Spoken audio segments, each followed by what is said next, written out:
Ya, halo teman-teman, jumpa lagi dengan kami ini di halaman. Di halaman kami ini sebenarnya sudah banyak dia tanamannya.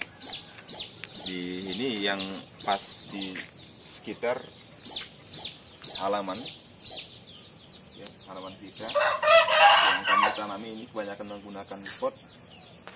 Ini yang kemarin dulu kita tanam, ini sekarang tidak kita tanam lagi karena pengelola perumahannya bilang akan atau ada rencana mau dikerjai, padahal sebenarnya dia sampai sekarang itu dia tidak dilanjutkan proyeknya.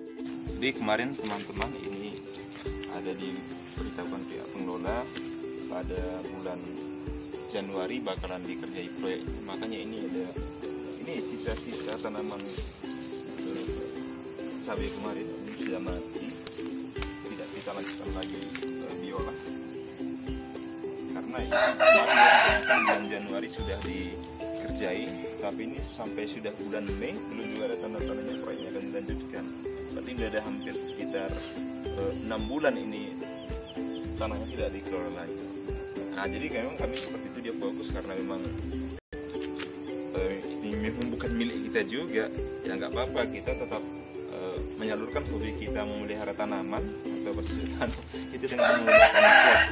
Nah, bisa teman-teman lihat ini sudah ada beberapa yang menghasilkan. Ini tabulam pot tadi, ini pepaya. Pepaya ini sebenarnya kalau saya perhatikan dia agak butuh perawatan lebih. Ya, agak butuh perawatan lebih. Nah, karena kita lihat ini dia mungkin pupuknya kurang sesuai, ini bunganya banyak berguguran. Jadi hanya 3 dia buah di awal yang bagus, selanjutnya ini sudah kosong. Nah, artinya apa? Itu dia tanaman pepaya ini butuh dia perhatian ekstra, ada dia pola pemupukan yang tepat yang belum mungkin saya temukan, belum kami temukan dia formulasinya, sehingga buahnya masih ini ya, masih kosong ini banyak. Ini tidak jadi jatuh dia bunganya. Nah, nanti akan kita coba cari lagi dia apa dia kendalanya, mungkin jenis pupuk apa yang sesuai agar nanti dia buahnya atau buahnya tidak jatuh. Nah, kemudian ini kemarin dia markisa hutan ya. Nah, ini sudah berbuah, ini buahnya banyak, dia kemarin sudah merambat kemana-mana. Ini ada yang masak, ini dia masak. Isi dalamnya dia persis seperti markisa ya ini. Ini yang hijau, nah, seperti ini ya. Ini buahnya sangat banyak, sampai nggak bisa diambil lagi sampai ke sana ini. Kalau dia dalamannya, isi dalamnya sama seperti markisa ini. Nah, rasanya juga manis. Memang dia ukurannya kecil seperti guli. Ini kemarin cabai yang di depan masih kami lanjutkan mencoba menanamnya di pot. Lumayan subur ya, ini yang subur, ini udah mulai berbuah, ini masih kecil-kecil. Nah, itu ada buahnya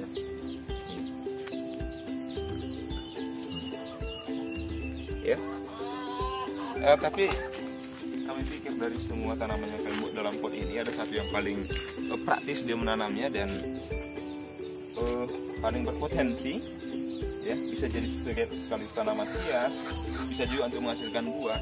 Ya, tanaman jenis seperti ini ya.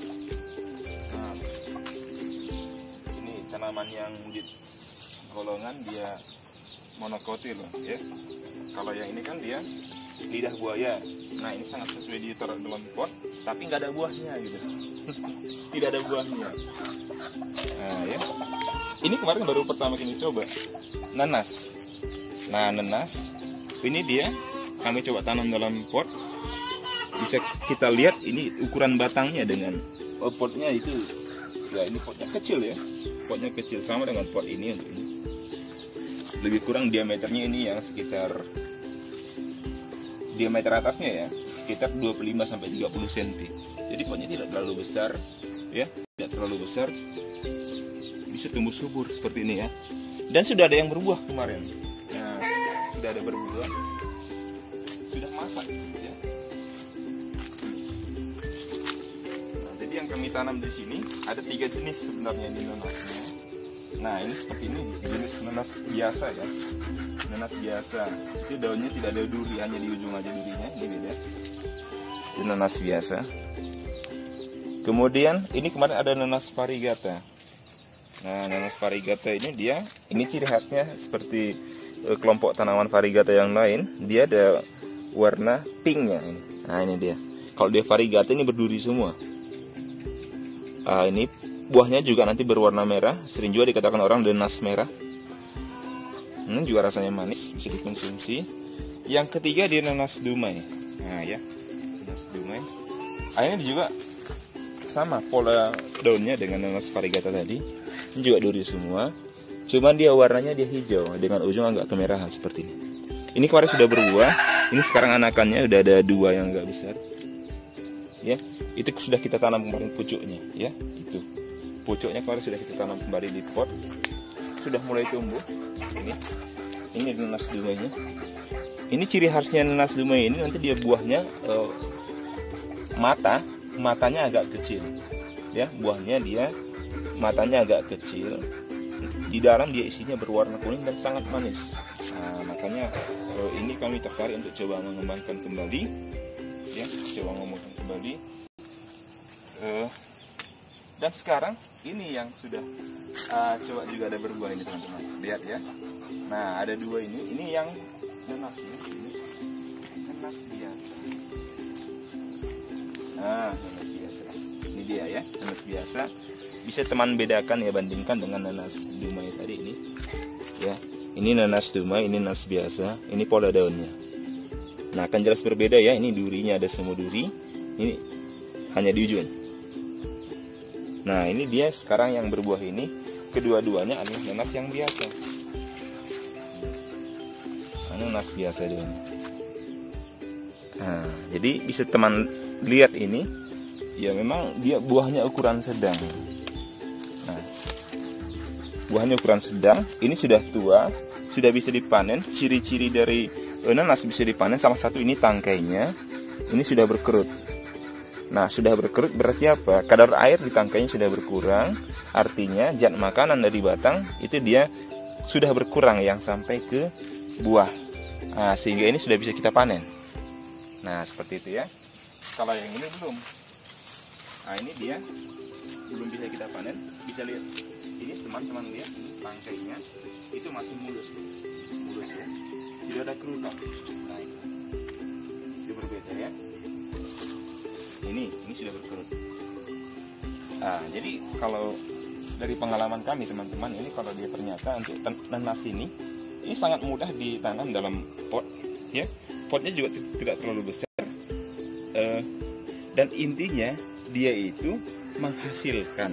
Nah, ya, jadi bisa dibilang dia sangat mudah menghasilkan buah ya. Ini ukuran sedang.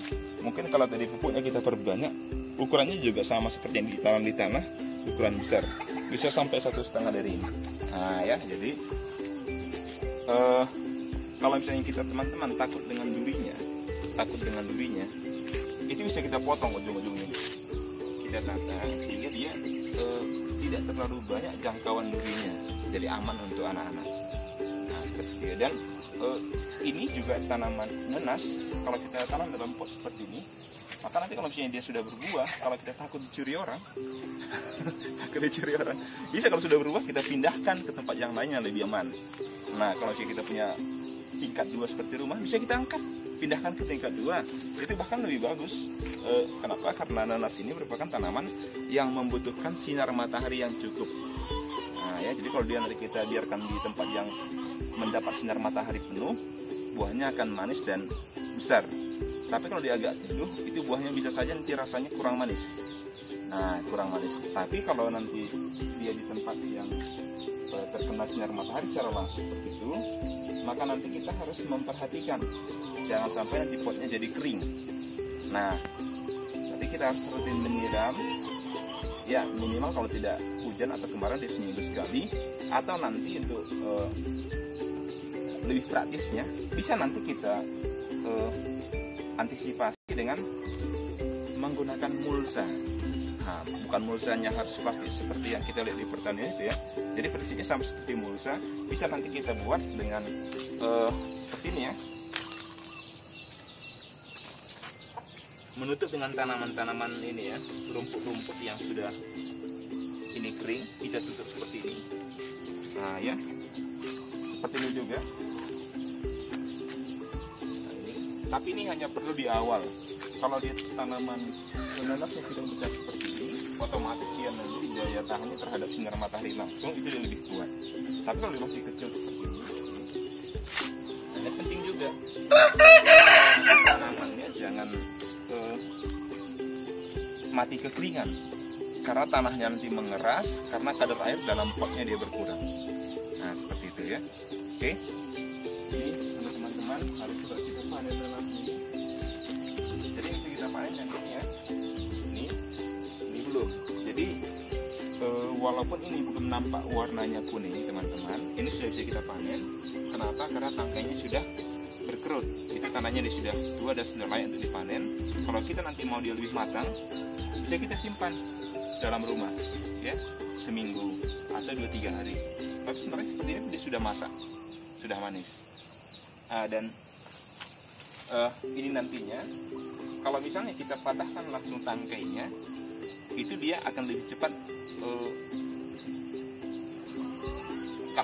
nanti dia atau lebih singkat dia daya simpannya. Kenapa? Karena dia berpotensi membusuk. Tapi kalau tangkainya kita ikutkan, maka nanti bisa daya simpannya bisa jadi lebih lama. Nah, jadi ini sekarang coba kita panen teman-teman ya. Ini langsung kita panen. Ini kita patahkan agak bawah ya, tadi tidak membawa pisau atau ini. Nah ini kita patahkan ini. Nah ini dia ukurannya dia sedang ya, tidak terlalu kecil. Nah jadi ini kalau kita biarkan seperti ini, maka daya simpannya bisa lebih lama, bisa kita simpan seminggu sampai 2 minggu. Tapi kalau ini kita buang dan pucuknya kita, jadi dia daya simpannya akan lebih singkat, paling itu hanya sekitar 3-5 hari. Nah, jadi demikianlah teman-teman, inilah salah satu rekomendasi tanaman kami yang cocok kita gunakan, kita tanam sebagai pengisi pot di halaman rumah kita, yaitu tanaman nanas ya. Jadi kenapa? Yang pertama dari segi perawatan, daya tahan, dan menghasilkan seperti ini. Nah, jadi kalau teman-teman tertarik ya boleh mencoba ya. Nah, nanti ya kita akan coba nanti dia seperti apa daerah isi dalam ini.